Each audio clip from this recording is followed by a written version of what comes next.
Okay, we start off in Slack as part of our meetup processing. Someone uploads an image maybe this is me talking at an event, and I upload it to Slack. It's in Slack, and it gets consumed by our listener, and I push that to Kafka on another server.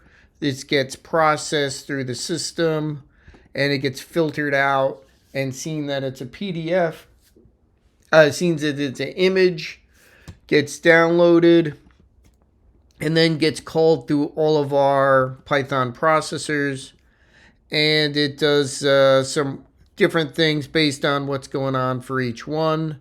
The first one is our caption image. So this is going to give us a caption as one of the attributes. So we look through and we find our caption, and to make sure we're in the right metadata here, this is follow through. Goes through, gets to the next one. We're going to detect the facial emotions in the image. Then we're going to run RESNet for classification. Then we're going to check to make sure there's nothing not safe for work in there. And then if it is not normal, we are going to filter that out.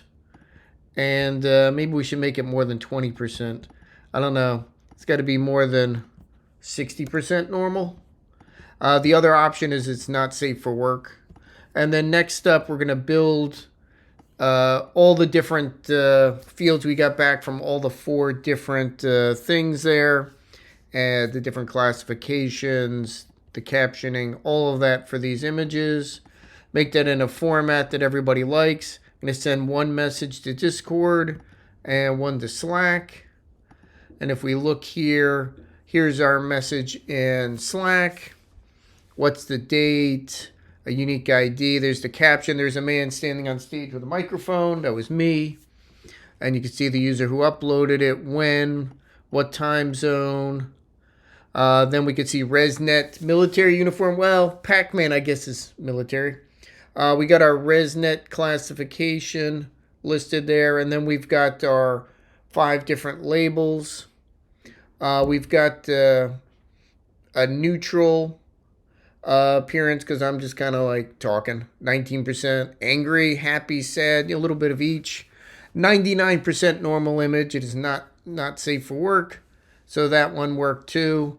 So we got those all going through. And we also pushed it to Discord, so you could see a couple different ways we do this.